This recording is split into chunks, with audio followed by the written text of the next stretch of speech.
گرفتار کرتے ہیں، ان سے سوال کرتے ہیں اور جرم کے مطابق اسے سزا دیا کرتے ہیں۔ مولا نے یہ سننے کے بعد اپنے سر کو کچھ لمحے کے لیے جھکا لیا اور جھکانے کے بعد سر اٹھا کر کہا، اتنا بتاؤ حرملہ پکڑا گیا یا نہیں؟ ایک مرتبہ کہنے لگا، مولا میں تو بڑا پریشان ہوں آپ کے سوال پہ کہ آپ نے نہ شمر کا پوچھا، نہ آپ نے حسین بن نمیر کا پوچھا، نہ آپ نے مولا عباس کے قاتل کا پوچھا، آپ نے صرف پوچھا ہے تو صرف حرملہ کا ہی پوچھا، باقیوں کا آپ نے پوچھا نہیں، اس کی وجہ کیا ہے؟ پلٹ کے مولا نے فرمایا کہ تمہیں کیا لگتا ہے کہ وہ تیر صرف علی اصغر کے لگا تھا؟ مولا نے فرمایا کہ وہ تیر صرف علی اصغر کے نہیں لگا تھا، وہ تیر جو حرملہ نے مارا تھا جنت میں میری دادی فاطمہ زہرا کے دل پہ آ کے لگا تھا۔ فرمایا کہ اس تیر نے ہم اہل بیت کے جگر کو پالا پالا کر دیا تھا۔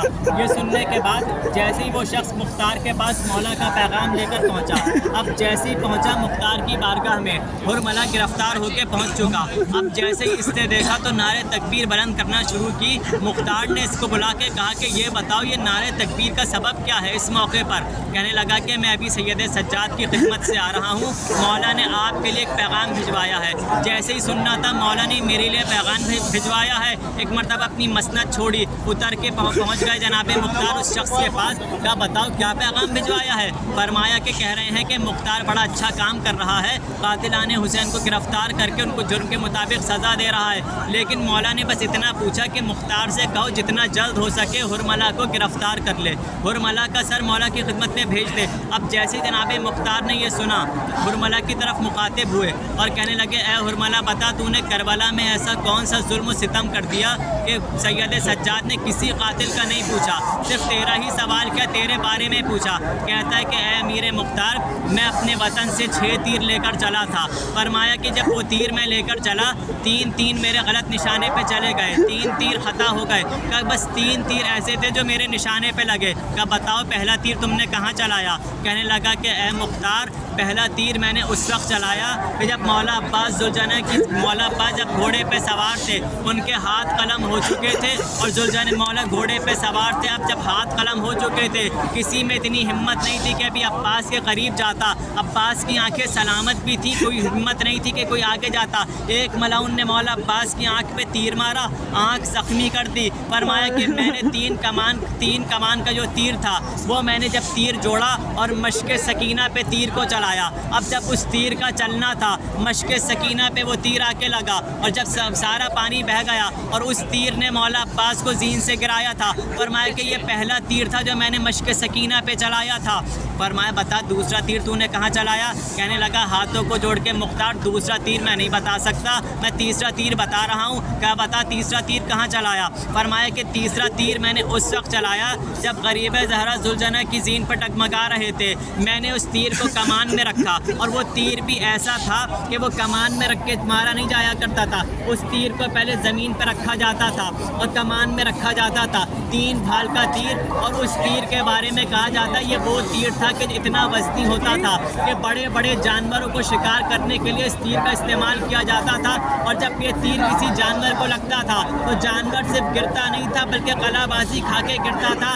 یہ ملعون کہتا ہے اب میں نے تیر جب کمان میں جوڑا تھا، حسین سر سے لے کر پیر تک زخمی ہو چکے تھے، مولا حسین سر سے پیر تک زخمی ہو چکے تھے، مولا کا ہاتھ اپنی پیشانی پر رکھا ہوا تھا، میں نے پیشانی کا نشانہ لگایا، اب جو میں نے تیر کو چھوڑا، فرمایا کہ بس وہ تیر چلا، امام حسین کے ہاتھ کو چیرتا ہوا امام حسین کے ماتھے پہ تیر آ کے لگا، بس وہ تیر لگنا تھا، اس تیر نے حسین کو ذوالجناح کی زین سے گرا دیا، فرمایا وہ تیر اس طرح میں نے مارا۔ اب کہا بتاؤ وہ دوسرا تیر تو نے کہاں چلایا؟ کہنے لگا کہ تجھے مجھے سزا دینی ہے، سزا دے دے، مار دے، ختم کر دے، لیکن اس تیر کا سوال نہ کرنا جو تیر میں نے چلایا۔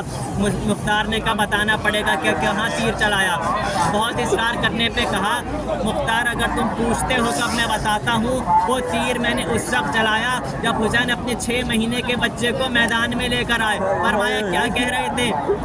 کہنے لگا کہ وہ کہہ رہے تھے کہ یہ ننھے علی اصغر کو تم پانی پلا دو، تمہاری جنگ تو مجھ سے ہے نا، اس بچے کا قصور کیا ہے؟ کہا کہ پھر کیا کیا؟ فرمایا کہ تمہارے ساتھ نے حکم دیا اے حرملہ حسین حسین کے کلام کو قطع کر دے. آنکھوں پہ پٹی باندھی, اب وہ تیر کمان میں جوڑا. کہنے لگا مختار میں نے بس اس تیر کو چلایا.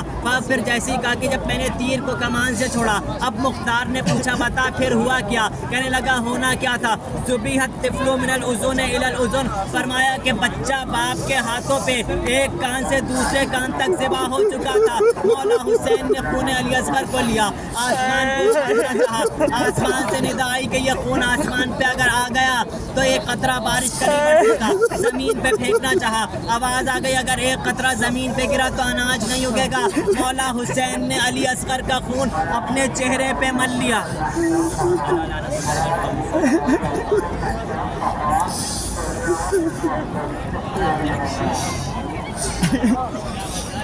يا غياث المستغيث يا غياث المستغيث